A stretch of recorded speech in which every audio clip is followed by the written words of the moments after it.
So I had a 55-year-old couple come to me recently, and they wanted to do some planning and become clients. And the biggest thing to them is, can we retire in the future? Are we going to be okay?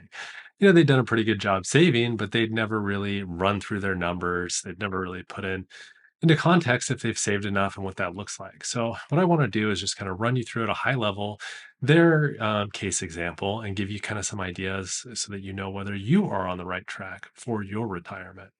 Now, my name is Scott Caulfield. I'm a CPA and CFA charter holder and the founder of Sophos Wealth Management.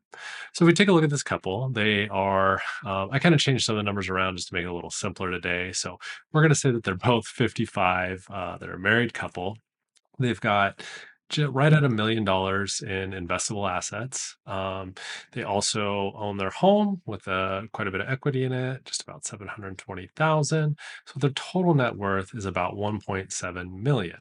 Now, on the right, you'll kind of see a chart that I like to show them. That's how much of their investable assets are taxable. So in their case, it's a joint brokerage account versus how much are tax deferred. In their case, that's going to be IRAs and 401ks. They happen to not have any tax free money. So we don't really have any savings for them in Roths or HSAs.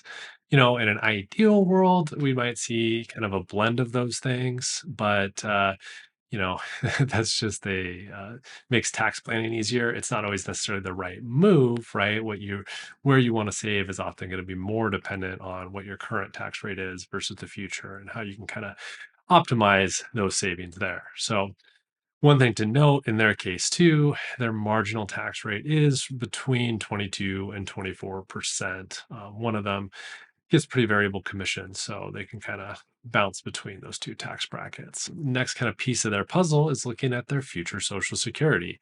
They're not really looking to retire before Social Security kicks in. So you can see on the left-hand column, that's the monthly Social Security each is set to get. This is coming from the Social Security statements they gave me.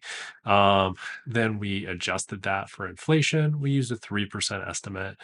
So that's kind of the second column there. And then you get to the annual Social Security amount. So wife's a little bit higher than husband's. We total it up in that next column, and that kind of gives you an idea of how much they're going to bring in from Social Security each year. Now we run through how much tax they're going to pay. We're estimating they're going to be at about a 12% effective tax rate in the future. 85% of Social Security is taxable. So the final number that we kind of use for some of that future planning is that final column, the after tax Social Security. How much Social Security do they have in their pocket that they are able to spend? And you can see it goes up quite a bit.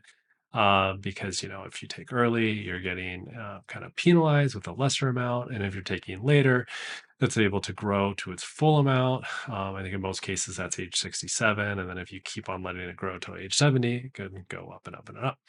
Now, one note here too is just, in terms of when you take Social Security, it doesn't really impact what I think of from a planning perspective all that much. I've done other videos in the past kind of talking about the IRR of taking Social Security early versus delaying it. I'm often actually reasonably agnostic for clients. It's kind of whatever they're more comfortable with. I do think for those who think they can generate a reasonable investment return, there is kind of a theoretical argument that you're going to maximize your return by taking it early and investing the difference. But for those who want to delay and kind of go that route, especially if they are expecting a lot of longevity, I have no problem with that either. So either can kind of work. This is kind of the first big number we need, though, is what's their kind of Social Security. They don't have any pensions in their situation, but if they did, we'd want to kind of add that to their income as well. For them, outside of what they're withdrawing from assets, Social Security is going to be it.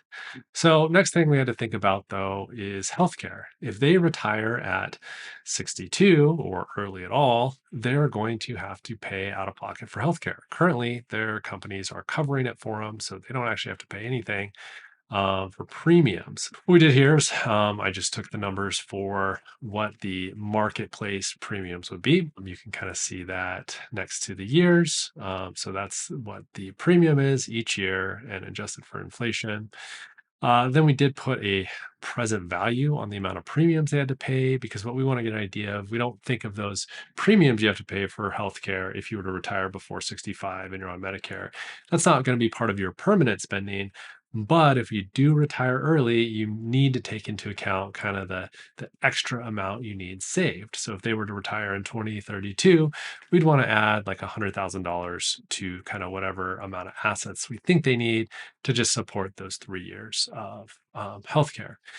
Another thing too to think about, if you were trying to kind of plan to take an early retirement even before Social Security kicks in, if you're thinking about a safe withdrawal rate, which is kind of the number I ultimately want to get to, we'd want to know kind of the present value of the withdrawals that are kind of matching the Social Security you're not getting for those few years. So if you're to retire at 58 rather than say 62, we would have 4 years of withdrawals that are kind of in lieu of Social Security that's going to kick in the future.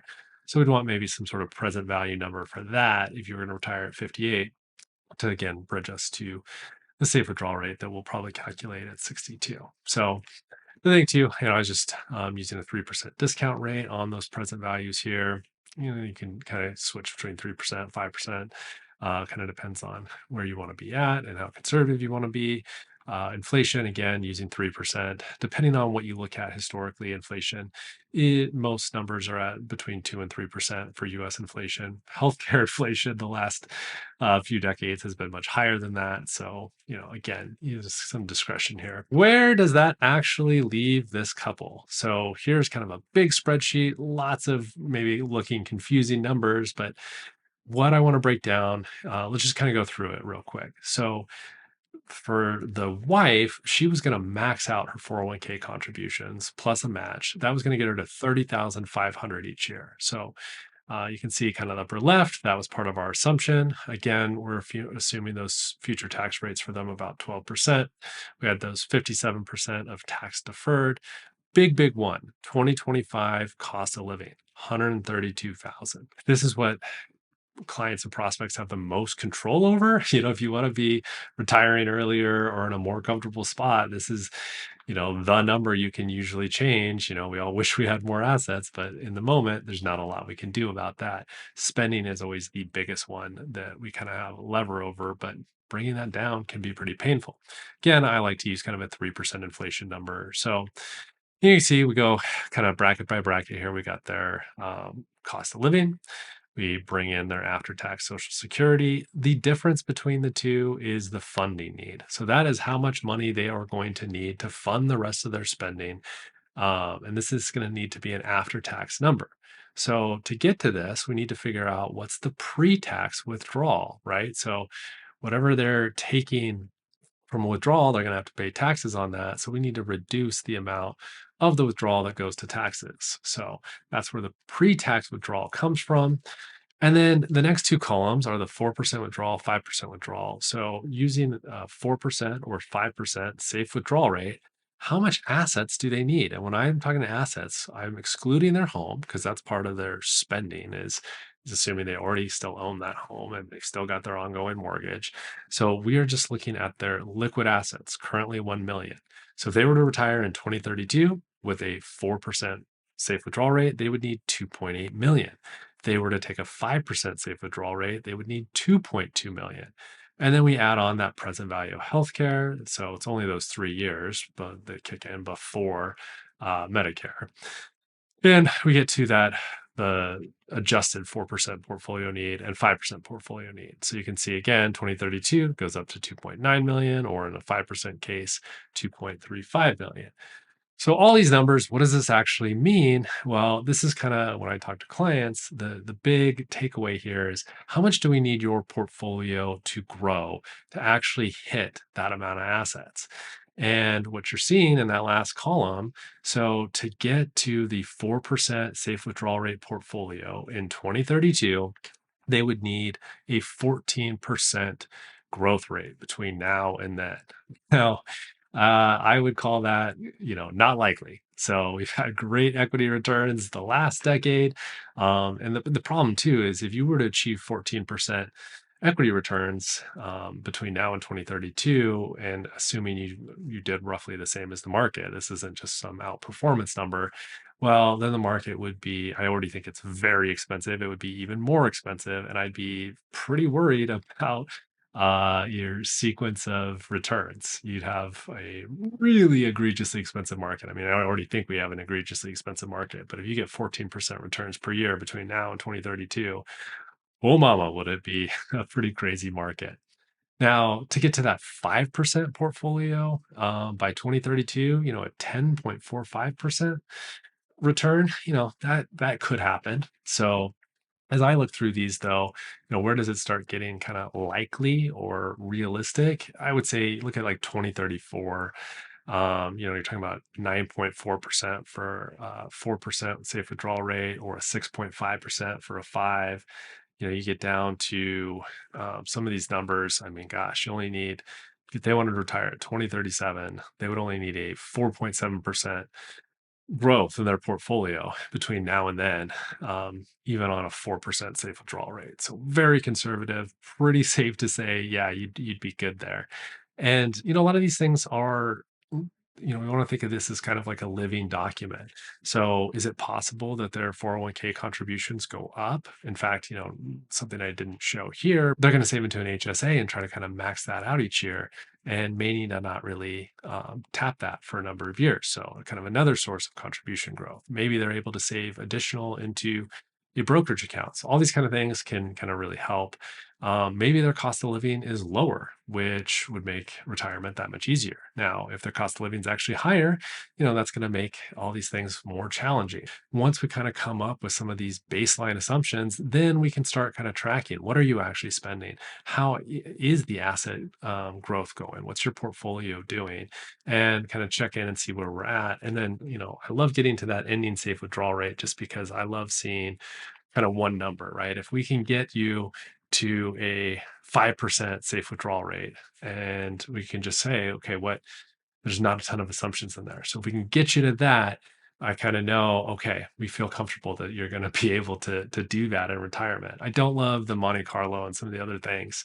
It's just often based on too aggressive of assumptions for me, and maybe not enough reflection for current reality. I would say current reality today is, okay, equities are extremely expensive. So you've got a real risk of a big drawdown, and also a risk of low portfolio returns, at least real returns, over the next 10, 15 years.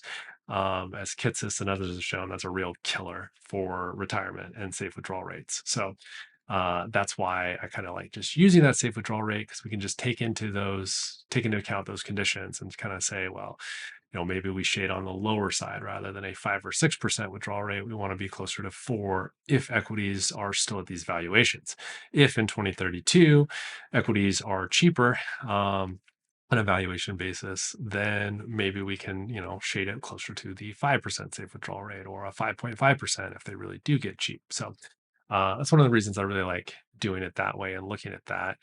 But we have to kind of get from here to there. We have to get from where their portfolio is today to where it's going to be when they are looking to retire. One other scenario I kind of showed them, because they weren't positive of what their spending would be. Okay, what if the spending actually was closer to 110,000? Well, you can see pretty decent chance they'd be able to retire in even 2032 in that scenario, because even the 4% portfolio would only need to grow at 9.2%. The 5% would only need to grow just under 5.8%. Even if returns weren't great, you may only have to knock it back another year or two, say 2033, 2034, because even in the 4% compound, the 4% portfolio, you'd only need to achieve 5% or 7% returns, depending on what year you're looking at. Hopefully this kind of gives you some food for thought. It's definitely just kind of a high level overview. It doesn't cover everything, but in their case, I think we've got a real opportunity. One of the easy takeaways for them was to bump up some of their tax deferred savings. We think that it's likely that their current tax rate is going to be higher than their future tax rate, at least based on current tax law. So, bird in the hand's worth two in the bush. Let's get some savings in while we can. So that's something that we were looking at for them. Again, also trying to max out their HSA. We think we've got the money to save for that. HSA is great because it's triple tax deferred, meaning or triple tax advantaged, meaning not only do you not pay taxes on that income, you don't pay any taxes on the growth, and you don't pay taxes on the withdrawals, assuming the withdrawals are actually for qualified medical expenses. Worst case, those withdrawals are not for qualified medical expenses, and then you still get kind of the double tax advantage, and it works like an IRA. You just have to pay taxes on your withdrawals. So that was kind of a big takeaway for them. We were trying to kind of decrease risk and optimize their portfolio and doing a bunch of other little things. But, hopefully this kind of just gives you an idea of what you're looking at, right? You want to look at your future income sources. So Social Security, if you've got any pensions, things like that kicking in. Then we're going to figure out what's your spending need. And then we've got our plug figures. How much are you going to need in a withdrawal rate? Or how much do you need from your portfolio to fund that gap? And then what does that actually equate to for a withdrawal rate? And I just love that one number rather than again the what I find kind of more confusing and maybe a little bit more dubious with the accuracy, Monte Carlo type stuff. So hopefully this gave you some food for thought. Appreciate it if you like the video, subscribe to my channel, and share with anyone else that you think might benefit. Thanks.